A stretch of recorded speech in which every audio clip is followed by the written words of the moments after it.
ಗೊಂಕ್ರಾಥಾರ್ ಭಾಗದಲ್ಲಿ ದೂರುದಾರ spot marking ಮಾಡ್ತಾ ಇದ್ದಾನೆ. ಮಾರ್ಕಿಂಗ್ ಮಾಡುವಂತಹ ಜಾಗಕ್ಕೆ ಹಾರೆ ಗುದ್ದಲಿ ಹಿಡ್ಕೊಂಡು ಸಿಬ್ಬಂದಿ ಬರ್ತಾ ಇದ್ದಾರೆ. ಆ ಭಾಗದಲ್ಲಿ ಎಸ್ಐಟಿ ಅಧಿಕಾರಿಗಳು ಇದ್ದಾರೆ ಹಾಗೂ ಎಸಿ ಸ್ಟೆಲ್ಲಾ ವರ್ಗೀಸ್ ಹಾಜರಾಗಿದ್ದಾರೆ. ದೂರುದಾರನಿಗೆ ಮಾಸ್ಕನ್ನು ಚೇಂಜ್ ಮಾಡಿ ಕಾರ್ಡಿನ ಒಳಗಡೆ ಕರ್ಕೊಂಡು ಹೋಗ್ತಾ ಇದ್ದಾರೆ. ಅವನಿಗೇನೊಂದು ಮಾಸ್ಕನ್ನು ಹಾಕಲಾಗ್ತಾ ಇತ್ತು. ಮಾಸ್ಕ್ ಅಂದರೆ ಅದು ಬರೀ ಮುಖದ ಭಾಗಕ್ಕೆ ಅಂತ ನಾವು ಅಂದರೆ ಬಾಯಿ ಭಾಗಕ್ಕಲ್ಲ, ಇಡೀ ಫೇಸೇ ಕವರ್ ಆಗ್ತಾ ಇತ್ತು. ಕಣ್ಣು ಸ್ವಲ್ಪ ನೋಡೋಕ್ಕೆ, ಮೂಗಲು ಉಸಿರಾಡೋಕ್ಕೆ ಸ್ವಲ್ಪ ಜಾಗ ಇರಲಿ ಅಂತೇಳಿ ಅದು ಬಿಟ್ಟುಬಿಟ್ರೆ ಇಡೀ ಮುಖವನ್ನೇ ಮರೆಮಾಚುವಂಥ ಕೆಲಸ ನಡೀತಾ ಇತ್ತು. ಇದೀಗ ಮಾಸ್ಕ್ ಚೇಂಜ್ ಆಗಿದೆ, ಕಾರ್ಡಿನ ಒಳಗಡೆ ಎಂಟ್ರಿ ಆಗ್ತಾ ಇದ್ದಾರೆ. ಪಾಯಿಂಟನ್ನು ಗುರುತು ಮಾಡುವ ಸಲುವಾಗಿ ಟೀಮ್ ಮತ್ತಷ್ಟು ಚುರುಕ ಕೆಲಸ ಮಾಡ್ತಾ ಇದೆ. ಇಲ್ಲಿ ಧರ್ಮಸ್ಥಳ ಹಾಗೂ ಸುಬ್ರಹ್ಮಣ್ಯ ರಸ್ತೆಯಲ್ಲಿರ್ತಕ್ಕಂತಹ ಗೊಂಕ್ರಾಥಾರದು ಕಾರ್ಡಿನ ಒಳಗಡೆ ಹಾರೆ ಗುದ್ದಲಿ ಪಿಕಾಸಿ ತೆಗೆದುಕೊಂಡು ಹೋಗ್ತಾ ಇದ್ದಾರೆ ಸಿಬ್ಬಂದಿ.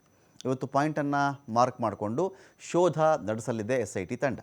ರಸ್ತೆ ಬಳಿ ಯಾರೂ ಕಾರ್ಡಿನ ಒಳಗಡೆ ಬರಬಾರದು ಅಂಥೇಳಿ ಕಟ್ಟೆಚ್ಚರ ವಹಿಸಲಾಗಿದೆ. ಆಯಿತು, ನಾವು ಮಾರ್ಕ್ ಮಾಡ್ತೀವಿ ಅಗಿತೀವಿ ಅಂತ ಬಂದಾಗ ಯಾರೂ ಕಾರ್ಡ್ ಒಳಗಡೆ ಬರೋದು, ನೋಡೋದು, ಇನ್ನೇನು ಗಲಾಟೆ ಆಗಿಬಿಡೋದಲ್ಲಿ, ಇಲ್ಲಿ ಬೇಡ ಅಂತ ಹೇಳೋದು, ಏನು ನಡೀತಿದೆ ಇಲ್ಲಿ ಅಂತ ಕೇಳೋದು, ಯಾರೋ ಜಗಳಕ್ಕೆ ಬರೋದು, ಇದು ಯಾವುದೂ ಆಗಬಾರ್ದು ಅಂಥೇಳಿ ಕಟ್ಟೆಚ್ಚರ ವಹಿಸಲಾಗಿದೆ. ಪಾಯಿಂಟ್ ಮಾಡುವುದರ ಜೊತೆಗೆ ಹುಡುಕಾಟ ನಡೆಸಬೇಕು ಅಂತ ಕೂಡ ಸಿದ್ಧತೆ ಆಗ್ತಾ ಇದೆ. ಸ್ಥಳಕ್ಕೆ 10 ಚೇರ್, ಒಂದು ಮೂಟೆ ಉಪ್ಪನ್ನು ಕೂಡ ಅಧಿಕಾರಿಗಳು ತರಿಸ್ಕೊಂಡಿದ್ದಾರೆ. ಅಕಸ್ಮಾತ್ ಕೂತಿರ್ತಕ್ಕಂಥವರಲ್ಲಿ ಸ್ವಲ್ಪ ಅವಶೇಷಗಳು ಸಿಕ್ಕರೆ, ಮೂಳೆ ಅಲ್ಲದೆ ಮಾಂಸದ ಅವಶೇಷಗಳು, ಬಾಡಿ ಅವಶೇಷಗಳು ಸಿಕ್ಕರೆ ಅದು ಆ ಅವಶೇಷ ಮತ್ತಷ್ಟು ಕೆಡದೇ ಇರುವ ರೀತಿಯಲ್ಲಿ ಉಪ್ಪನ್ನು ಹಾಕಿ ಆ ಸ್ಯಾಂಪಲ್ ಕಲೆಕ್ಟ್ ಮಾಡ್ತಕ್ಕಂಥ ಪ್ರಯತ್ನ ಇರಬಹುದು. ಡೀಟೇಲ್ಸ್ಗಳಿಗೆ ಇದೀಗ ಪ್ರಕಾಶ್ ಇದ್ದಾರೆ. ಪ್ರಕಾಶ್, ಒಂದು ಕಡೆ 13ನೇ ಪಾಯಿಂಟನ್ನು ಏನು ಮಾರ್ಕ್ ಮಾಡಲಾಗಿತ್ತು ಅದನ್ನು ಹುಡುಕಿಲ್ಲ, ಕಾರಣಗಳು ಬೇಕಾದಷ್ಟಿವೆ. ಇವತ್ತು ಇಲ್ಲಿಯವರೆಗೆ ಎಷ್ಟು ಸ್ಥಳಗಳನ್ನು ಮಾರ್ಕ್ ಮಾಡಲಾಗಿದೆ ಗೊಂಕ್ರಾಥಾರ್ ಬಳಿಯಲ್ಲಿ ಅಂತ?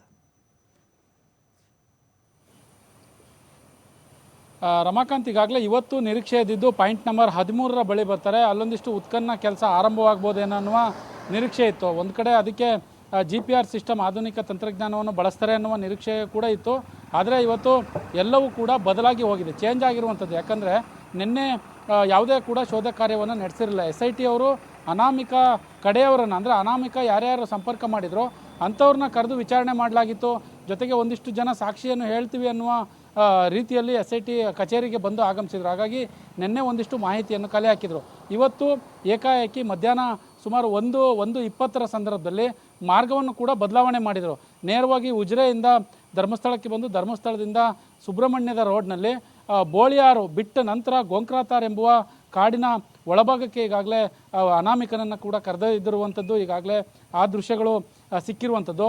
ಅಲ್ಲಿ ಒಂದು ನಮಗೆ ಏನಾಗ್ತಾ ಇದೆ ಅಂತಂದರೆ, ಇವತ್ತು ಏನಾದರೂ ಸ್ಪಾಟ್ ಮಿಕ್ಸಿಂಗ್ ಅಂದರೆ ಸ್ಪಾಟ್ ಮಾರ್ಕಿಂಗ್ ಏನಾದರೂ ಮಾಡ್ತಾರಾ, ಅಥವಾ ನೆಕ್ಸ್ಟ್ ಅಲ್ಲಿ ಒಂದಿಷ್ಟು ಐಟಮ್ಗಳನ್ನ ತೆಗೆದುಕೊಂಡು ಹೋಗ್ತಾರೆ. ಹಾರೆ ಗುದ್ದಲಿ ಪಿಕಾಸಿ ಜೊತೆಗೆ ಒಂದು ಮೂಟೆ ಉಪ್ಪನ್ನು ಕೂಡ ತೆಗೆದುಕೊಂಡು ಹೋಗಿದ್ದಾರೆ ಅಂತಂದರೆ ಅಲ್ಲಿ ಮಹತ್ವದ ಒಂದಿಷ್ಟು ಜಾಗವನ್ನು ಏನಾದರೂ ಮೊದಲೇ ಹೇಳಿದ್ನ ಅನಾಮಿಕ. ಹಾಗಾಗಿ ಇವತ್ತು ಉಪ್ಪನ್ನು ಅಷ್ಟು ಬೇಗ ತೆಗೆದುಕೊಂಡು ಹೋಗೋದಿಲ್ಲ. ಬಾಡಿ ಶವ ಅಕಸ್ಮಾತ್ ಅಸ್ಥಿಪಂಜರ ಸಿಕ್ಕಿದ ನಂತರ ಉಪ್ಪನ್ನು ತೆಗೆದುಕೊಂಡು ಹೋಗ್ತಾರೆ. ಆದರೆ ಇವತ್ತು ಉಪ್ಪನ್ನು ಕೂಡ ತೆಗೆದುಕೊಂಡು ಹೋಗಿದ್ದಾರೆ. ಜೊತೆಗೆ ಒಂದಿಷ್ಟು ಚೇರ್ಗಳನ್ನ ಅಧಿಕಾರಿಗಳು ಅಲ್ಲಿ ಕೂರಲಿಕ್ಕೆ 100 ಮೀಟರ್ ವ್ಯಾಪ್ತಿಯ ಒಳಗಡೆ ಯಾರನ್ನು ಕೂಡ ಬರಲಿಕ್ಕೆ ಅಲ್ಲಿಗೆ ಒಳಗಡೆ ಕಾಡಿನ ಒಳಗೆ ಹೋಗದ ಹಾಗೆ ನಿಷೇಧವನ್ನು ಕೂಡ ಮಾಡಿರುವಂಥದ್ದು. ಅದು ಧರ್ಮಸ್ಥಳ ಮತ್ತು ಸುಬ್ರಹ್ಮಣ್ಯಕ್ಕೆ ಹೋಗುವಂತಹ ಪ್ರಮುಖ ರಸ್ತೆ, ಆ ಗೊಂಕ್ರಾಥಾರ್ ಕಾಡಿನ ಭಾಗದ ಒಳಗಡೆ ಕೂಡ ಈಗಾಗಲೇ ಅನಾಮಿಕನನ್ನು ಕರೆದೊಯ್ದಿರುವಂಥದ್ದು. ಒಂದಿಷ್ಟು ಇವತ್ತು ಪೊಲೀಸ್ ನಿಯೋಜನೆಯನ್ನು ಕೂಡ ಹೆಚ್ಚು ಮಾಡಿದ್ದಾರೆ. ಧರ್ಮಸ್ಥಳ ಪೊಲೀಸ್ ಠಾಣೆಯವರು ಸಂಪೂರ್ಣ ಸಿಬ್ಬಂದಿಗಳು ಹಾಜರಿದ್ದಾರೆ. 2 KSRP ವಾಹನಗಳು ಕೂಡ ಪೊಲೀಸ್ ಸಿಬ್ಬಂದಿಗಳು ಅಲ್ಲಿ ಹಾಜರಿರುವಂಥದ್ದು. ಜೊತೆಗೆ ಇಲ್ಲಿನ ಉಪವಿಭಾಗಾಧಿಕಾರಿ ಸ್ಟೆಲ್ಲಾ ವರ್ಗೀಸ್ ಏನಿದ್ದಾರೆ ಅವರು ಖುದ್ದು ಅಲ್ಲಿಗೆ ಸ್ಪಾಟ್ಗೆ ಬಂದಿರತಕ್ಕಂಥದ್ದು. SIT ಅಧಿಕಾರಿಗಳು ಸ್ಪಾಟ್ನಲ್ಲಿ ಇದ್ದಾರೆ. ಇವತ್ತು ಮಾರ್ಕಿಂಗ್ ಮಾಡ್ತಾರಾ ಅಥವಾ ಏನಾದರೂ ಉತ್ಖನನ ಕಾರ್ಯ ಶುರು ಮಾಡ್ತಾರೆ ಅನ್ನೋದು ಸ್ವಲ್ಪ ಒಂದಿಷ್ಟು ಗೊಂದಲ ಆಗಿರ್ತಕ್ಕಂಥದ್ದು. ಮಾರ್ಕಿಂಗ್ ಮಾಡಿದರೆ ಮತ್ತು ಇನ್ನೊಂದಿಷ್ಟು ಪ್ಲೇಸ್ಗಳನ್ನ ಏನಾದರೂ ಗುರುತಿಸ್ತಾನೆ ಅನಾಮಿಕ ಅನ್ನೋದು ಇಲ್ಲಿ ಚರ್ಚೆ ಆಗ್ತದೆ. ಆದರೆ ಅಲ್ಲಿ ತೆಗೆದುಕೊಂಡು ಹೋದಂತಹ ಐಟಮ್ಗಳು ಇಟಾಚಿ ಯಾವುದೂ ಕೂಡ ಹೋಗಿಲ್ಲ. ಆದರೆ ಹೋಗಿರುವಂಥದ್ದು ಗುದ್ದಲಿ, ಹಾರೆ, ಪಿಕಾಸಿ ಈ ಥರದ ವಸ್ತುಗಳನ್ನ ಒಳಗಡೆ ತೆಗೆದುಕೊಂಡು ಹೋಗಿದ್ದಾರೆ. ಜೊತೆಗೆ ಚೇರ್ಗಳನ್ನ ಕೂಡ ತೆಗೆದುಕೊಂಡು ಹೋಗಿದ್ದಾರೆ.